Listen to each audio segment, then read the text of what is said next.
கேட்டோன் தன் இதயத்தில் சொல்லிக் கொள்கிறார். அவர்கள் தங்களை கெடுத்து அருவருப்பான கிரியைகளை செய்து வருகிறார்கள். நன்மை செய்கிறவன் ஒருவனும் இல்லை. அவர்கள் தங்களை கெடுத்து அருவருப்பான கிரியைகளை செய்து வருகிறார்கள். 2ஆம் வசனத்தை பார்க்கும் போது தேவனை தேடுகிற உணர்வு உள்ளவன் உண்டோ என்று பார்க்க கர்த்தர் பரலோகத்திலிருந்து மனுபுத்திரரை கண்ணோக்கினார். அவர்கள் தங்களை கெடுத்து அருவருப்பான கிரியைகளை செய்து வருகிறார்கள். நன்மை செய்கிறவன் ஒருவரும் இல்லை. அந்த அருவருப்பான கிரியைகளை நிதத்தில் நாம் வாசிக்கலாம், பார்க்கலாம். ரோமர் 1 21 வசனத்தை நாம் படிக்கும் போது 1:21 அவர்கள் தேவனை அறிந்தும் அவரை தேவன் என்று மகிமைப்படுத்தாமலும் ஸ்தோத்தரியாமலும் இருந்து தங்கள் சிந்தனைகளினாலே ஈனரானார்கள். உணர்வில்லாத அவருடைய இருதயம் இருளடைந்தது. அவர்கள் தேவனை அறிந்தும் அவரை தேவன் என்று மகிமைப்படுத்தாமலும் ஸ்தோத்தரியாமலும் இருந்து தங்கள் சிந்தனைகளினாலே ஈனரானார்கள். உணர்வில்லாத அவருடைய இருதயம் இருளடைந்தது. உணர்வில்லாத அவருடைய இருதயம் இருளடைந்தது. அவர்கள் தேவனை அறிந்தும் அவரை தேவன் என்று மகிமைப்படுத்தாமலும் ஸ்தோத்தரியாமலும் தங்கள் சிந்தனைகளினாலே வீணரானார்கள். ஆகையினால் அவர்களுடைய உணர்வில்லாத இருதயம் இருளடைந்து போயிற்று. ஹல்லேலூயா, ஹல்லேலூயா, ஹல்லேலூயா. அருவருப்பான கிரியைகளை செய்து வருகிறார்கள். தேவனுடைய சிருஷ்டியை தேவனை தொடர்ந்து சேவியாமல் அவருடைய சிருஷ்டியை தொடர்ந்து சேவித்து அவருக்கு கோபம் ஊட்டி அவரை சஞ்சலப்படுத்தி அவருக்கு விரோதமான காரியங்களை நடப்பித்ததான் அவருடைய இருதயம் உணர்வில்லாத இருதயம் இருளடைந்து போக கர்த்தர் கட்டளையிட்டார். கர்த்தர் அங்கே கட்டளையிடுகிறார். அங்கே சங்கீதத்திலே பார்க்கும்போது தேவன் இல்லை என்று மதிகட்டவன் தன் இருதயத்திலே சொல்லிக் கொள்கிறான். அவர்கள் தங்களை கெடுத்து அருவருப்பான கிரியைகளை செய்து வருகிறார்கள். தங்களை கெடுத்து தேவனை தேட வேண்டிய ஜனம், தேவனை உணர்வோடு தேடி ஆராதிக்க வேண்டிய ஜனம், தேவனை ஸ்தோத்தரிக்க வேண்டிய ஜனம், அதை செய்யாமல் தேவன் என்று அறிந்தும் தேவன் ஒருவர் இருக்கிறார் என்று அறிந்தும் அவர்களுக்கு தெரிந்திருந்தும் அவரை தேடாமலும் அவரை ஸ்தோத்தரியாமலும் அவரை மகிமைப்படுத்தாமலும் இருந்து அவரை விட்டு விலகி அருவருப்பான கிரியைகளை செய்து அவருடைய இருதயத்தை உணர்வில்லாதபடியாக்கி இருளடையத்தக்கதான கிரியை அவர்கள் செய்தார் என்று அதை சங்கீதக்காரன் அதை எடுத்து சொல்லுகிறார். சங்கீதம் 119 125 வசனத்தை நான் பார்க்கும் போது, நான் உமது அடிமையில் உம்முடைய சாட்சிகளை நான் அறியும்படி என்னை உணர்வுள்ளவன் ஆக்கும். இங்கே அவரை அறிந்து அவரை சோதரியாமல் மகிமைப்படுத்தாமல் இருந்தபடினால் அவருடைய இருதயங்கள் இருளடைந்து போயிற்று. அதை உணர்வில்லாமல் போயிற்று, இருளடைந்து. அதை சங்கீதக்காரன் இங்கே சொல்லுகிறார். நான் உமது அடியேன் உம்முடைய சாட்சிகளை நான் அறியும்படி என்னை உணர்வுள்ளவன் ஆக்கும். அவருடைய சாட்சிகளை அறியும்படி உணர்வுள்ளவன் ஆக்கும். ஹல்லேலூயா, ஹல்லேலூயா, ஹல்லேலூயா. அவருடைய சாட்சிகளை அறிகிறவர்களுக்கு உணர்வு உண்டாகும். அவருடைய வசனத்தின்படி அதை 144 பார்க்கும்போது அவருடைய சாட்சிகளின் நீதி என்னென்றைக்கும் இருக்கும், என்னை உணர்வுள்ளவன் ஆக்கும், அப்பொழுது நான் பிழைத்திருப்பேன். அவருடைய சாட்சிகளின் நீதி என்னென்றைக்கும் இருக்கும், என்னை உணர்வுள்ளவன் ஆக்கும், அப்பொழுது நான் பிழைத்திருப்பேன். உணர்வுள்ளவனாய் இருந்தால் பிழைத்திருக்க முடியும். ஜீவன், கிறிஸ்துவின் ஜீவன் உண்டாயிருக்கும். ஹல்லேலூயா. அவரை ஸ்தோத்தரிக்கிறவர்களுக்கும் அவரை துதிக்கிறவர்களுக்கும் அவருடைய ஜீவன் உண்டாகும். ஹல்லேலூயா. அதைதான் சங்கீதம் 119 நாம் வாசிக்கிறோம். 144 உங்களுடைய சாட்சிகளின் நீதி எந்தெந்தைக்கும் இருக்கும், என்னை உணர்வுள்ளவன் ஆக்கும், அப்பொழுது நான் பிழைத்திருப்பேன். அதே சங்கீதத்தில் 169 வசனத்தை பார்க்கும்போது, கர்த்தாவே என் கூப்பிடுதலும் அது சந்நிதியில் வருவதாக, உமது வசனத்தின்படியே என்னை உணர்வுள்ளவன் ஆக்கும். கர்த்தாவே என் கூப்பிடுதல் உமது சமூகத்தில் சன்னதியில் வருவதாக, உமது வசனத்தின்படியே என்னை உணர்வுள்ளவனாகும். இங்கே அவருடைய சங்கீதக்காரன் சொல்லுகிறார், கர்த்தாவே என் கூப்பிடுதல் உம்முடைய சந்நிதியில் வருவதாக, உங்களுடைய வசனத்தின்படியே என்னை உயிர்ப்பேன். அவருடைய கூப்பிடுதல் அவருடைய சன்னதியில் வர வேண்டும் என்று தாவீது விரும்புகிறார். அவருடைய வசனத்தின்படியே அவருக்கு உணர்வு உண்டாக வேண்டும் என்று விரும்புகிறார். அவருடைய சாட்சிகளின் வழியிலே நடக்கிறவர்களுக்கு பிழைப்பு உண்டு, பிழைத்திருப்பேன். அவருடைய சாட்சிகளின் வழியில் ஹல்லேலூயா. அவருடைய சாட்சிகளின் நீதி என்னென்றைக்கும் இருக்கும், என்னை உணர்வுள்ளவன் ஆக்கும், அப்பொழுது நான் பிழைத்திருப்பேன். உணர்வுள்ளவர்களாய் சாட்சிகளின் வழியிலே நடக்கிறவர்களாய் இருக்கும் போது, உணர்வு வரும்போது ஜீவன் வரும். ஹalleluya ஹalleluya. பிழைத்திருப்பேன், ஆவியிலும் ஆத்துமாவிலும் பிழைத்திருக்குதல் உண்டாகும். ஹalleluya. சாட்சிகள் யார் என்று பார்க்கலாம். ஆகியால் எபிரேயர் 12:1 நாம் வாசிக்கும் போது அங்கே ஆகியால் மேகம் போன்ற இத்தனை திரளான சாட்சிகள் நம்மை சூழ்ந்து கொண்டிருக்க, இத்தனை திரளான சாட்சிகள். அதை தான் சங்கீதக்காரர் சொல்லுகிறான், ஆண்டவரே உங்களுடைய சாட்சிகளின் வழியிலே என்னை உணர்வுள்ளவன் ஆக்கும். ஆகியால் மேகம் போன்ற இத்தனை திரளான சாட்சிகள். அதில் ஒரு சில சாட்சிகளை நாம் பார்க்கலாம். உணர்வுள்ளவர்கள் யார்? தேவனை தேடுகிற உணர்வுள்ளவன் உண்டோ என்று பார்க்க கர்த்தர் பரலோகத்திலிருந்து மனுபுத்திரரை கண்ணோக்கினார். அவர் நம்மை கண்ணோக்கி பார்க்கும் போது நாம் அவருடைய வழிகளில் நடக்கிறவர்களா இருக்கிறோமா? அவரை உணர்வோடு நாம் ஆராதிக்கிறோமா? அவரை நன்றியோடு ஸ்தோத்தரிக்கிறோமா? அவருடைய வழிகளை விட்டுவிட்டு இருதயங்களை உணர்வற்றவர்களா இருந்து அவரை விட்டு விலகி அவருக்கு கோபமூட்டி இருதயங்கள் இருளடைந்து போக நாம் அசதியா இருக்கிறோமா என்று தேவன் பரலோகத்திலிருந்து மனுபுத்திரரை கண்ணோக்கி பார்க்கிறார். இங்கே அதை பார்க்கும் போது உணர்வுள்ளவர்கள் உண்டோ என்று தேவன் பார்க்கும் போது அவருடைய வழிகளை சாட்சிகளை கை கொள்கிறவர்கள் இருக்கிறார்கள். யாத்திராம் புஸ்தகம் 20ஆம் அதிகாரத்தில் 3ஆம் வசனத்தை நாம் வாசிக்கும் போது பார்க்கலாம். அங்கே யாத்திராகமும் 20ஆம் அதிகாரம் 3ஆம் வசனத்திலே நாம் வாசிக்கலாம். என்னை உனக்கு வேற தேவர்கள் உண்டாயிருக்க வேண்டாம். மேலே வானத்திலும் கீழே பூமியிலும் பூமியின் கீழ் தண்ணீரிலும் உண்டாயிருக்கிறவர்களுக்கு ஒவ்வான ஒரு சொர்க்கத்தையாகிலும் யாரும் விக்கிரகத்தையாகிலும் நீ உனக்கு உண்டாக்க வேண்டாம். நீ அவைகளை நமஸ்கரிக்கவும் அவர் சேவிக்கவும் வேண்டாம். தேவனாகிய கர்த்தராயிருக்கிற நான் எரிச்சலுள்ள தேவனாயிருந்து என்னை பகைக்கிறவர்களை குறித்து பிதாக்களுடைய அக்கிரமத்தை பிள்ளைகளிடத்தில் 3ஆம் 4ஆம் தலைமுறை மட்டும் விசாரிக்கிறவராய் இருக்கிறேன். இங்கே யாத்திராம் புஸ்தகத்திலே அதை எடுத்து காட்டுகிறார். ஹalleluya ஹalleluya. என்னை உனக்கு வேறே தேவர்கள் உண்டாயிருக்க வேண்டாம். அதை நான் சங்கீதக்காரர் சொல்லுகிறார்.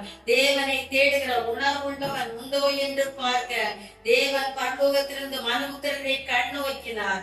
தேவனை தேடுகிற உணர்வுள்ளவன் உண்டோ என்று பார்க்க கர்த்தர் பரலோகத்தில் மனுபுத்திரரை கண்ணோக்கி பார்க்கிறார். கண்ணோக்கி பார்க்கும் போது ஒரு கூட்டம் அவரை விட்டு விலகி அவரை தேவனென்று அறிந்தும் அவரை மகிமைப்படுத்தாமல் அவரை சோதரியாமலும் தங்கள் சிந்தனைகளினாலே வீணரானார்கள். அழிவில்லாத சிருஷ்டிகளை ஹalleluya அழியாத தேவனை அழிவில்லாத ஹalleluya சிருஷ்டிகளை தொழுது சேவிக்க மறந்து அழிவுள்ள பறவைகள் பிராணிகள் விக்கிரகங்களை வழிபட்டு அவரை விட்டு விலகி இருதயங்களை இருளடை ஒப்புக் கொடுத்தார்கள். ஆனால் ஆகியால் மேகம் போன்ற இத்தனை திரளான சாட்சிகள் நம்மை சூழ்ந்து கொண்டிருக்கிறது. அவருடைய கற்பனைகளின்படி ஓடுகிற சில சாட்சிகள், திரளான சாட்சிகள் இங்கே இருக்கிறது. ஹalleluya. என்னே உனக்கு வேறே தேவர்கள் உண்டாயிருக்க வேண்டாம் என்று அவர் கட்டளையிட்டு அவருடைய கட்டளைகளையும் கற்பனைகளையும் சட்ட திட்டங்களையும் ஒழுங்குகளையும் கை கொண்டு வருகிற திரளான சாட்சிகள் இருக்கிறது. அதைதான் சங்கீதக்காரர் சொல்கிறார். தேவனே உங்களுடைய சாட்சிகள் என்னென்றைக்கும் நிற்கும். உங்களுடைய நீதியான சாட்சிகள் என்னென்றைக்கும் நிற்கும். உங்களுடைய சாட்சிகளின் வழியிலே என்னை உணர்வுள்ளவன் ஆக்கும் என்று சங்கீதக்காரர் அதுதான் விரும்புகிறார். அதை நாம் பார்க்கலாம். ஒரு சில சாட்சிகளை அதை குறித்து பார்க்கலாம். யார் உணர்வுள்ளவர்கள்? தேவனை தேடுகிற உணர்வுள்ள சாட்சிகள் யார் என்று வேதத்திலே வாசிக்கும் போது தானியேலின் புஸ்தகம் 3ஆம் அதிகாரத்தை நாம் எடுத்துக் கொள்ளலாம். தானியேலின் புஸ்தகம் 3ஆம் அதிகாரம் அதிலே 3 சாட்சிகளை நாம் பார்க்கலாம். அங்கே யூதா தேசத்திலிருந்து சிறைப்பிடிக்கப்பட்டவர்கள் அங்கே சிலர் காணப்படுகிறார்கள். யூதர்களை குறித்து சிலருக்கு கோபமும் மூர்க்கமும் அவர்களிடத்தில் குற்றமடிக்க வேண்டும் என்று ராஜாவின் நேபுகாத்நேச்சாரின் நாட்களிலே ஹalleluya யூதா ஜனத்துக்கு விரோதமாய் ஒரு கூட்டம் அங்கே எழும்பும் போது அந்த ராஜாவிடத்தில் தூது சொல்லும் போது இப்படி ஒரு கூட்டம் ஜனம் இருக்கிறார்கள், ஹalleluya அவர்களுடைய காரியங்கள் வித்தியாசமாய் இருக்கிறது அங்கே தெரிவிக்கப்படும் போது நேபுகாத்நேச்சார் அங்கே ஒரு பெரிய போர்ச்சலை உண்டு பண்ணுகிறார். 1ஆவது வசனத்திலே ராஜாவாகிய நேபுகாத்நேச்சார் 60 முழம் உயரம் 6 முழ அகிலமான ஒரு பொற்சிலையை பண்ணுவித்து பாபிலோன் மாகாணத்தில் இருக்கிற துராயம் சமபூமியிலே நிறுத்தினார். இங்கே யூதயா தேசத்திலிருந்து சிறைப்பிடிக்கப்பட்டவர்கள் 3 பேர் பாபிலோன் மாகாணத்தின் அதிகாரிகளாய் அங்கே வைக்கப்பட்டிருக்கிறார்கள். சாத்ராக், மேஷாக், ஆபேத்நேகோ என்பவர்கள் பாபிலோன் மாகாணத்தின் அதிகாரிகளாய் அங்கே வைக்கப்பட்டிருக்கிறார்கள். இவரிடத்தில் பொறாமை கொண்ட சிலர் அங்கே ராஜாவிடத்தில் சொல்லிக் கொடுக்கிறார்கள். வித்தியாசமாய் அவர்களை குறித்து எரிச்சலோடு அவர்களுக்கு விரோதமாய் எழுப்பி இங்கே போர்ச்சிலை நிறுத்த வேண்டும், அதை பணிந்து கொள்ளாதவர்களை எரிகிற அக்கினி சூழலை போட வேண்டும் என்று சொல்லப்பட்ட போது இங்கே ராஜா பொற்சிலையை நெருங்கி வைத்துக் கொண்டு தலைவர்களையும் நியாயாதிபதிகளையும் பொக்கிஷக்காரன் நீதி சாஸ்திரிகளையும் விசாரிப்புக்கார நாடுகளில் உள்ள உத்தியோகஸ்தர் யாவரையும் நேபுகாத் ராஜா நிறுத்தினான். சிறையின் பிரதிஷ்டைக்கு வந்து சேரும்படி அழைத்தனுப்பினான். தேவ ஜனத்துக்கு விரோதமான ஒரு சூழ்ச்சி செய்யப்படுகிறது, ஒரு தந்திரமான காரியம் செய்யப்படுகிறது. பொற்சிலை 60 முழ உயரமும் 6 முழ அகலமான ஒரு பொற்சிலையை உண்டுபடி தூராயினும் சமபூமியிலே நிறுத்தி வைத்து உலக அந்த நேபுகாத்நேச்சார் பாபிலோனில் உள்ள சகல ஜனங்களுக்கும் அழைப்பு கொடுக்கிறான். இங்கே வந்து அந்த பிரதிஷ்டைக்கு எல்லாரும் வந்து பங்கு எடுக்க வேண்டும். இந்த பங்கெடுக்கும் போது கட்டியக்காரன் அதை ஹalleluya வீணைகள் நாகசுரம் சங்கீதம் முழங்கும் போது அங்கே வீணைகளை முழக்கும் போது எல்லாரும் தாழம் விழுந்து வணக்கமாய் எழுந்து அந்த பொற்சிலையை ராஜா நிறுத்தி இருக்கிற பொற்சிலையை பணிந்து கொள்ள வேண்டும் என்று அங்கே சொல்லப்படுகிறது. ஹalleluya ஹalleluya. தேவ ஜனத்துக்கு விரோதமான தந்திரங்களும் சதிகளும் சற்பனைகளும் அறிந்து கொள்ளக்கூடிய காலத்தில் நாம் வாழ்ந்து கொண்டிருக்கிறோம். அன்பு தேவ ஜனமே, இப்படிப்பட்ட கட்டங்கள் வரும்போது தேவனை தேடுகிற உணர்வுள்ள ஜனம் உண்டோ என்று தேவன் பரலோகத்திலிருந்து மனுபுத்திரனை கண் நோக்கி பார்க்கிறார். அவருடைய கண்கள் நம்மை பார்த்து கொண்டே இருக்கிறது. ஹalleluya. அவருடைய கட்டளைகளுக்கும் அவருடைய கற்பனைகளுக்கும் செவி கொடுத்து நாம் கீழ்ப்படுத்தி நடக்கிறோமா நடக்கவில்லையா என்று அவர் கருத்துள்ளவராய் நம்மை பார்த்து கொண்டே இருக்கிறார். இங்கே பார்க்கும் போது அவர் எல்லாரும் வணக்கமாய் விழுந்து பணிகிறார்கள். அங்கே வாத்தியங்களை கட்டியக்காரன் உரத்த சத்தமாய் சகல ஜனங்களும் ஜாதிகளும் பாசைக்காரர்களும் உங்களுக்கு அறிவிக்கப்படுகிறது என்னவென்றால், ஏக்காளம், நாகசுரம், கிண்ணறம், வீணை, சுரமண்டலம், தாம்பூரம் முதலான சகலவித கீத வார்த்தைகள் சத்தத்தை நீங்கள் கேட்கும் போது நீங்கள் தாழ விழுந்து ராஜாவாகிய நேபுகாத்நேச்சார் நிறுத்தின பொற்சிலையை பணிந்து கொள்ள கடவீர்கள். எவனாகிலும் தாழ விழுந்து அதை பணிந்து கொள்ளாமல் போனார். அவன் அந்நேரமே எரிகிற அக்கினி சூளை நடுவிலே போடப்படுவான் என்றான். அங்க ராஜாவுடைய கட்டளை உறுதியாக்கப்படுது. எவனாகிலும் ஒருத்தன் தாழ விழுந்து அந்த சிலையை பணிந்து கொள்ளாம இருந்தா எரிகிற அக்கினி சூளையில போடப்படுவான் என்ற கட்டளை உறுதியாக்கப்பட்டது. அங்கே நாகசுரம் கிண்ணறம் எல்லாம் முழங்கும் போது எல்லா மனுஷர்களும் தாழ விழுந்து அந்த பொற்சிலையை பணிந்து கொண்டார்கள். ஆனால் உணர்வுள்ளவர்களாய் தேவனை தேடுகிற உணர்வுள்ளவர்களாய் அங்கே 3 சாட்சிகள் இருக்கிறார்கள். சாத்ராக், மேஷாக், ஆபேத்நேகோ என்பவர்கள் யூதேயா தேசத்திலிருந்து சிறைபிடிக்கப்பட்ட பாபிலோன் ராஜ்யத்திலே காணப்படும் போது பாபிலோன் ராஜாவுடைய மாகாணத்திலே அதிகாரிகளாய் வைக்கப்பட்டிருக்கிற அந்த உயர்ந்த பதவியில் இருக்கிறவர்களாய் இருந்தும் ராஜாவுடைய கட்டளை தண்ணி தேவனை சேவிக்கிறதில் உறுதியாய் உணர்வுள்ளவர்களாய் இருந்து அங்கே அந்த கட்டளைக்கு கீழ்ப்படியாமல் வணக்கமாய் விடாமல் அவர்கள் பொற்சிலை வணங்காமல் இருக்கும் போது ராஜாவுக்கு இது அறிவிக்கப்படுகிறது. ராஜா அதை விசாரிக்க வருகிறார். அங்கே வரும்போது ராஜா அவர்களிடத்தில் கேட்கிறார். 15வது 3ஆம் அதிகாரம் தானியேல் புஸ்தகம் 3ஆம் அதிகாரம் 15ஆம் வசனத்திலே பார்க்கும் போது, இப்போதும் எக்காளம், நாகசுரம், கிண்ணறம், வீணை, சுரமண்டலம், தாம்பூர் முதலான சகலவித கீத வாத்தியங்களின் சத்தத்தை நீங்கள் கேட்கும் போது தாழ விழுந்து நான் பணி வைத்த சிலையை பணிந்து கொள்ள ஆயத்தமாய் இருந்தால் நல்லது. பணிந்து கொள்ளாதிருந்தீர்களே ஆகினார் நேரமே எரிகிற அக்கினி சூளை நடுவிலே போடப்படுவீர்கள். உங்களை கைக்கு தப்புவிக்க போகிற தேவன் யார் என்றார். மெய்தானான்னு கேட்கிறாரு. நீங்க பணிந்து கொள்ளாதும் தாழ விடாது மெய்தானான்னு அவர்கள் தைரியமா சொல்லுகிறார்களாம், நாங்கள் பணிந்து கொள்ள மாட்டோம். அப்ப எனக்கு கைக்கு தப்புவிக்கத்தக்க தேவன் யார் என்று பார்க்கலாம் என்று ராஜாவுக்கு உக்கிர கோபம் வருகிறது. ஆனால் அந்த கோபத்துக்கு முன்பாக சாத்ராக், மேஷாக், ஆபேத்நேகோ என்பவர்கள் அவள் தைரியமாய் உணர்வுள்ளவர்களாய் தேவனுடைய சட்ட திட்டங்களை கை கொள்ள வேண்டும் என்று அவருடைய கற்பனைகளை கை கொள்ள வேண்டும் என்று உணர்வுள்ளவர்களாய் ஹalleluya இஸ்ரவேலே ஹalleluya நீ பாக்கியவான் என்று சொல்லப்பட்டபடி இஸ்ரவேல் ஜனங்களுக்கு மெய்யான தேவன் ஒருவர் இருக்கிறார். ஹalleluya இஸ்ரவேலே கேள், நம்முடைய தேவனாகிய கர்த்தர் ஒருவரே கர்த்தர். அவர் ஒருவருக்கே ஆராதனை செய்வாயாக என்று எழுதப்பட்ட கற்பனையை கை கொண்டிருக்கிற அந்த 3 சாட்சிகள் அங்கே சொல்லுகிறார்கள். ராஜாவிடத்தில் உக்கிரகத்தோடு ராஜா உக்கிரமாய் இருக்கும் போது சொல்லுகிறார், உங்கள் கைக்கு எங்களை தப்புவிக்க போகிற தேவன் யார் என்றார்.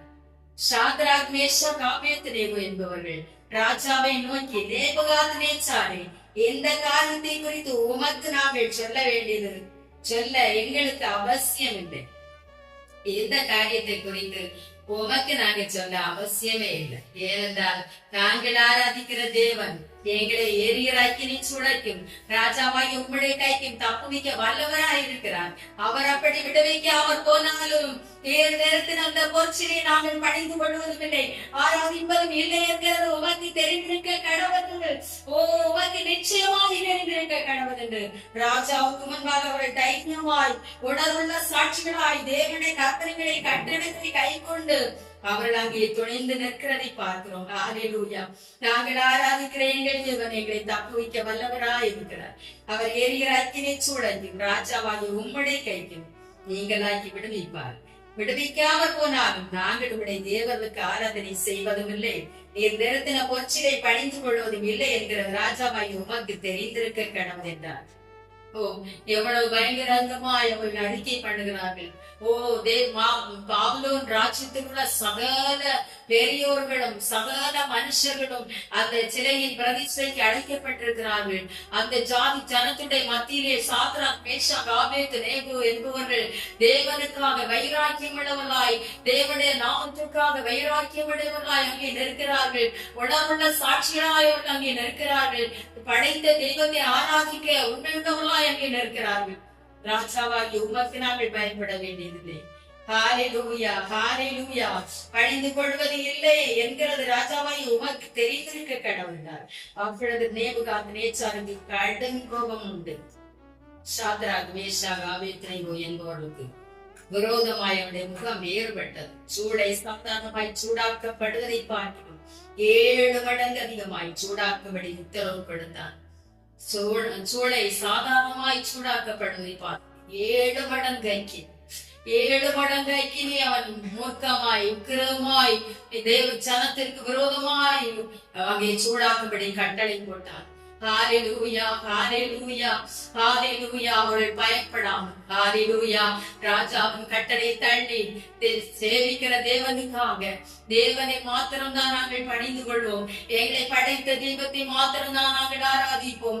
அவருக்கு முன்பாக தான் நாங்கள் தாழை விழுந்து பணிவோம். ஒரு சிலைக்கு முன்பாக நாங்கள் பணிந்து கொள்வது இல்லை என்று சொன்னதனால் 7 மடங்கு அக்கினி சூடாக்கப்பட்டதும் அவன் தைரியமாய் நின்றார். ஹல்லேலூயா. ஓ ஹல்லேலூயா. ஹல்லேலூயா. அவர் தைரியமாய் நின்று எரிகிற அக்கினி சூளை நடுவிலே போடப்பட அங்கே ராஜா கட்டளை இடுகிறார். அங்கே ராணுவத்தில் பலசாலிகளான மனுஷர்களுக்கு அவர்களை பிடித்து கட்டி ஹல்லேலூயா எரிகிற அக்கினி சூளையை போடும்படி கட்டளையிட்ட போது பலசாலிகள் அவர்களை பிடித்து கட்டி அங்கே அக்கினி சூளைக்கு கொண்டு போகிறார்கள். கொண்டு போகப்பட்ட வழியிலே கொண்டு போனவர்கள் எரிந்து போனார்கள், அவர்கள் கருகி போனார்கள். ஓ தேவனை தேடுகிற உணர்வுள்ள சாட்சிகள் அந்த சாட்சிகளை உள்ளே போடும் போது ஹல்லேலூயா அங்கே அக்கினி நடுவிலே தேவனை தேடுகிற உணர்வுள்ளவன் உண்டோ என்று பார்க்க தேவன் பரலோகத்திற்கு மனமுத்திரனை கண்ணோக்கினார். தேவன் அவனை கண்ணோக்கி கொண்டே இருந்தார். உணர்வுள்ளவர்களாய் தேவனை தேடுகிற சாட்சிகளை அங்கே அக்கினியில் போடும்போது அக்கினி நடுவிலே 4வது நபராய் தேவபுத்திரனுக்கு ஒப்பாய் அங்கே உலாவி வருகிறது. ஹல்லேலூயா. எல்லாம் பார்க்க கர்த்தருடைய மகிமையை கர்த்தருடைய வல்லமையை அங்கே விளங்கிற்று. ஹல்லேலூயா. போடப்பட்ட அந்த 3 பேரும் ஹல்லேலூயா அக்கினி நடுவிலே 4 பேராக உலாவுகிறார்கள். ஹல்லேலூயா, ஹல்லேலூயா. ஓ ஹல்லேலூயா. அங்கே ராஜா சொல்கிறதை பார்க்கலாம். 23ஆம் வசனம் நாம் வாசிக்கும்போது பார்க்கலாம். சாத்ராக் மேஷாக் ஆபேத்நேகோ என்னும் அந்த 3 புருஷரும் கட்டுண்டவர்களாய் எரிகிற அக்கினி சூளை நடுவிலே விழுந்தார்கள். அப்பொழுது ராஜாவாகிய நேபுகாத்நேச்சார் பிரமித்து தீவிரமாய் எழுந்திருந்து தன் மந்திரிமார்களையும் நோக்கி 3 புருஷரை அல்லவோ நான் கட்டுண்டவர்களாக அக்கினியிலே போடுவித்தோம் என்றார். அவர்கள் ராஜாவுக்கு பிரயுத்தரமாக ஆம் ராஜாவே என்றார்கள். அதற்கு அவர், இதோ 4 பேர் விடுதலையாய் அக்கினி நடுவிலே உலாவுகிறதை காண்கிறேன், அவர்களுக்கு ஒரு சேதமும் இல்லை, 4ஆம் ஆளின் சாயல் தேவபுத்திரனுக்கு ஒப்பா இருக்கிறது என்றார். ஹalleluya. ராஜாவின் கண்கள் அங்கே திறக்கப்படுகிறது. ஹalleluya. உங்களை என் கைக்கு தப்புவிக்கத்தக்க தேவன் யார் என்று பார்க்கலாம் என்று வைராக்கியத்தோடு சொன்ன அந்த ராஜாவுடைய கண்கள் திறக்கப்பட்டு 3 பேர்கள் என்ன அக்கினி நாம் போட்டோம். ஏகே 4 பேர் உலாவுகிறதை காண்கிறோம். 4ஆம் ஆளின் சாயல் தேவபுத்திரனுக்கு ஒப்பா இருக்கிறது என்று சொன்னார். ஹalleluya. ஓ, பிரமித்து சொல்லுகிறான். ஹalleluya. அவர்களுக்கு ஒரு சேதமும் இல்லை. அப்பொழுது நேபுகாத்நேச்சார் எரிகிற அக்கினிச் சூளையின் வாசல் அண்டைக்கு வந்து, உன்னதமான தேவனுடைய தாசர்களே, தாசராகிய சாத்ராக் மேஷாக் ஆபேத்நேகோ என்பவர்களே, நீங்கள் வெளியே வாருங்கள் என்றார். உன்னதமான தேவனுடைய தாசர்களாகிய ஹalleluya சாத்ராக் மேஷாக் ஆபேத்நேகோ என்பவர்களே, நீங்கள் வெளியே வாருங்கள் என்றார். அப்பொழுது சாத்ராக் மேஷாக் ஆபேத்நேகோ என்பவர்களே அக்கினி நடுவிலிருந்து வெளியே வந்தார்கள். ஹalleluya, ஹalleluya.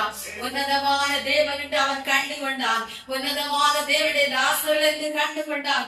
தேவனுக்காக அங்கே உணர்வுள்ள சாட்சிகளாய், தேவனை தேடுகிற உணர்வுள்ளவர்களாய் அவர்கள் நின்றபடினாலே அந்த பாபிலோன் ராஜ்யத்தில் அநேகர் கண்டுகொள்ளத்தக்கதாய், ராஜா கண்டுகொள்ளத்தக்கதாய், உன்னதமான தேவனை அறிந்து கொள்ளத்தக்கதாய் அவர் மூலமாய் இங்கே வல்லமை வெளிப்பட்டது. ஹalleluya. இந்த 26ஆம் வசனத்தை நாம் பார்க்கும்போது ஹalleluya, ஹalleluya, வெளியே வாருங்கள் என்று அழைக்கிறார். ஹalleluya. அவர்கள் வெளியே வந்தபோது தேசாதிபதிகளும் அதிகாரிகளும் தலைவரும் ராஜாவின் மந்திரிமார்களும் கூடி வந்து அந்த புருஷருடைய சரீரங்களின் மேல் அக்கினி பலன் செய்யாமலும் அவருடைய தலைமையில் கருங்காமலும் அவருடைய சால்வையில் சேதப்படாமலும் அக்கினியின் மனம் அவர்களிடத்தில் வீசாமலும் இருந்ததை கண்டார். அவர்கள் தலைமையில் கறி புகழ்ல, அவர்கள் சால்வைகள் கறி புகழ்ல, சேதமடைந்த அவர்கள் சரீர அக்கினி மனம் வீசல எல்லாரும் பார்க்கிறார்கள். அப்பொழுது நேபுகாத்நேச்சார் வசனித்து, சாத்ராக் மேஷாக் ஆபேத்நேகோ என்பவருடைய தேவனுக்கு ஸ்தோத்திரம். ஹalleluya. இங்கே ஸ்தோத்திரம் பண்ண வாய் திறக்கிறது. உணர்வில்லாதவனுடைய இருதயம் நேபுகாத்நேச்சார் எந்த கைக்கு உங்களை தப்புவிக்கத்தக்க தேவன் யார் என்று சொன்ன உணர்ந்தால் தேவன் இல்லை என்று மதியிடம் தன் இருதயத்தில் சொல்லிக் கொள்கிறான். தேவன் இல்லை என்று சொன்ன உங்களை என் கைக்கு தப்புவிக்கத்தக்க தேவன் யார் என்று சொன்னவர் எங்கே தேவனை சோதரிக்கிறார். ஹalleluya, ஹalleluya. அப்பொழுது நேபுகாத்நேச்சார் வசனித்து, சாத்ராக் மேஷாக் ஆபேத்நேகோ என்பவருடைய தேவனுக்கு ஸ்தோத்திரம். அவர்கள் தங்களுடைய தேவனை தவிர வேறொரு தேவனையும் சேவித்து படியாமல் அவரையே நம்பி ராஜாவின் கட்டளையை தள்ளி தங்கள் சரீரங்களை ஒப்புப்படுத்தினால் அவர் தமது தூதனை அனுப்பி தம்முடைய தாசரை விடுவித்தார். ஹalleluya, ஹalleluya. ராஜாவின் கட்டளை தாண்டி அவரையே நம்பி அங்கே உனக்காக பரிசாக்கள் கர்த்தருடைய வல்லமை வெளிப்பட்டு வரும். உணர்வுள்ளவர்கள் உண்டோ என்று தேவன் பார்க்கும் போது உனக்காக அவர் தம்முடைய தூதனை அனுப்புவார். ஹalleluya. உலகத்திலே உங்களுக்கு உபத்திரம் உண்டு, ஆனாலும் திடன் கொள்ளுங்கள், நான் உலகத்தை ஜெயித்தேன் என்று சொன்ன தேவன் உலகத்தினை திடன் கொள்ளும்படியாய் ஹalleluya, ஹalleluya. உபத்திரவங்கள் வரப்போது உபத்திர வேளைகளிலே சால்வைகள் கருகி போக விடமாட்டார். சரீரங்களுடைய சத்துருடைய அக்கினி ஆஸ்திரங்கள் பலன் கொள்ள சேதப்படுத்த விடமாட்டார். ஹalleluya. வஸ்திரங்கள் சேதப்பட்டு போக விடமாட்டார். அப்படிப்பட்ட அக்கினி நடுவின் சத்துரு எகிற அக்கினி ஆஸ்திரங்கள் நடுவில் காணப்பட்டாலும் தேவனை தவிர வேறொன்றை பணிந்து செய்யாமல் இருப்பாயானால், தேவன் ஒருவரை மட்டும் ஆராதிப்பாயானால் அவர் உனக்காக இறங்கி வருவார். அக்கினி நடுவில் இறங்கி வருவார். அக்கினி சூளையில் இறங்கி வருகிற தேவன் அவர். அவரை உறுதியாய் பற்றி கொள்ள வேண்டும். அவருக்கு விரோதமாய் அவரை சோதரியாமலும் அவரை மகிமைப்படுத்தாமல் தேவனை அறிந்தும் அவரை தேவன் என்று மகிமைப்படுத்தாமல் தங்கள் மனம் போல நடக்க கூடாது. வீணான வாழ்க்கை இந்த நாட்களை செய்யக்கூடாது. நாட்கள் பொல்லாத வேளாண்மையினால் காலத்தை பிரயோஜனப்படுத்தி கொடுங்கள் என்று கர்த்தருடைய வார்த்தை சொல்லுகிறது. எய்தபடிய நாட்களை நாம் வந்திருக்கிறோம். இந்த நாட்கள் பிரயோஜனம் உள்ளவர்களாய் கர்த்தரை சேவிக்க வேண்டும். கர்த்தரை ஆராதிக்கிறவர்கள் உண்மை உள்ளவர்களாய் கர்த்தருக்காய் வைராக்கியம் உள்ள சாட்சிகளாய் இருக்க வேண்டும். அதைதான் இங்கே சாத்ராக் மேஷாக் ஆபேத்நேகோவை நாம் பார்க்கிறோம். ஹalleluya. அடுத்து 28வது வசனத்தை நாம் 29ஆம் வசனத்தை வாசிக்கும் போது ஆதலால் சாத்ராக் மேஷாக் ஆபேத்நேகோ என்பவருடைய தேவனுக்கு விரோதமாக தூஷண வார்த்தை சொல்லுகிற எந்த ஜனத்தாலும் எந்த ஜாதியாலும் எந்த பாஷைக்காரனும் துண்டித்து போடப்படுவான், அவன் வீடு எருக்களமாக்கப்படும் என்று என்னாலே தீர்மானிக்கப்படுகிறது. இவ்விதமாய் ரட்சிக்கத்தக்க தேவன் வேறு ஒருவர் இல்லை என்றார். ஹல்லேலூயா, ஹல்லேலூயா. அந்த உணர்வுள்ள 3 சாட்சிகளின் நிமித்தமாய் அந்த ராஜ்யத்தின் ராஜா ரட்சிக்கப்படுகிறான். இந்த தேவனுக்கு விரோதமாய் தூஷண வார்த்தை சொல்லுகிற எந்த ஜனத்தாலும் எந்த ஜாதியாலும் எந்த பாஷைக்காரனும் துண்டித்து போடப்படுவான், அவன் வீடு எருக்களமாக்கப்படும் என்று என்னாலே தீர்மானிக்க என் கைக்கு தப்புவிக்கத்தக்க தேவன் யார் உண்டென்று பார்ப்பேன் என்று சொன்னவன் எப்பொழுது சொல்லுகிறான். அந்த சாத்ராக் மேஷாக் ஆபேத்நேகோவுடைய தேவனுக்கு விரோதமாய் தூஷண வார்த்தை சொல்லுகிற எந்த ஜனத்தானும் எந்த ஜாதியானும் எந்த பாஷைக்காரனும் துண்டித்து போடப்படுவான், அவன் வீடு எருக்களமாக்கப்படும் என்று என்னாலே தீர்மானிக்கப்படுகிறது என்று சொல்லி பின்பு ராஜா சாத்ராக் மேஷாக் ஆபேத்நேகோ என்பவருடைய பாபிலோன் தேசத்திலே உயர்த்தினான். இந்த 3 சாட்சிகளில் அங்கே ராஜா உயர்த்தி வைத்து கர்த்தர் மகிமைப்படும்படியாய் பல காரியங்களை அங்கே நடப்பிக்கிறார். அதைதான் எபிரேயரின் புஸ்தகம் 12ஆம் அதிகாரம் கடைசியாக நாம் வாசித்து விடுகிறோம். ஹல்லேலூயா. 12ஆம் அதிகாரம் 1ஆம் வசனத்தை நாம் படிக்கும் போது ஹல்லேலூயா. ஆகியால் வேகம் கொண்ட இத்தனை திரளான சாட்சிகள் நம்மை சூழ்ந்து கொண்டிருக்க பாரமான யாவற்றையும் நம்மை சுற்றி நெருங்கி நிற்கிற பாவத்தையும் தள்ளிவிட்டு விசுவாசத்தை துவக்குகிறவரும் முடிக்கிறவருமாய் இருக்கிறார் இயேசுவை நோக்கி நமக்கு நியமித்திருக்கிற ஓட்டத்திலே பொறுமையோடே ஓடங்கள். ஹல்லேலூயா. அவர் தமக்கு முன் வைத்திருந்த சந்தோஷத்தின் பொருட்டு அவமானத்தை எண்ணாமல் சிலுவையை சகித்து தேவனுடைய சிங்காசனத்தின் வலது வாரிசத்தில் வீற்றிருக்கிறார். ஆமென். தேவன் நமக்காக சிலுவையை செய்தது போல அந்த சாத்ராக் மேஷாக் ஆபேத்நேகோ என்பவர்கள் அந்த ஜாதி ஜனத்துடைய மத்தியிலே உலகத்தில் அந்த பாபிலோன் ராஜ்யத்தின் அனைத்து ஜாதி ஜனத்துடைய மத்தியிலே அவமானத்தை சகித்து அவமானத்தை எண்ணாமல் அவர்களுக்கு கொடுக்கப்பட்ட அந்த உபத்திரவத்தை கிறிஸ்துவ நிமித்தம் தேவனை நிமித்தம் படைத்த தேவனை நிமித்தம் அவர்கள் பொறுமையாய் அதை சகித்து ஐக்கியரின் உக்கிரத்தை தூக்கி போட போகும் போதும் ஹல்லேலூயா, ஹல்லேலூயா. நாங்கள் ஆராதிக்கிற தேவன் ராஜாவாய் உம்முடைய கைக்கும் எரிகிற அக்கினிக்கும் எங்களை தப்புவிக்க வல்லவர். விடுவிக்காமற் போனாலும் நாங்கள் எங்கள் தேவனுக்காக நிற்போம், நீர் நிறுத்தின பொற்சிலை பணிந்து கொள்வதில்லை என்று அங்கே உறுதியாய் சொன்னபடினால், உணர்வுள்ள சாட்சிகளாய் நின்றபடினால், உணர்வுள்ள தேவனை தேடுகிற உள்ளவர்கள் உண்டோ என்று பார்க்க பரலோகத்திலிருந்து தேவன் மனுஷரை கண்ணோக்கும் போது அங்கே உணர்வுள்ளவர்களாய் நின்றவர்களுக்காய் தேவபுத்திரன் இறங்கி வந்ததை பார்க்கிறோம்.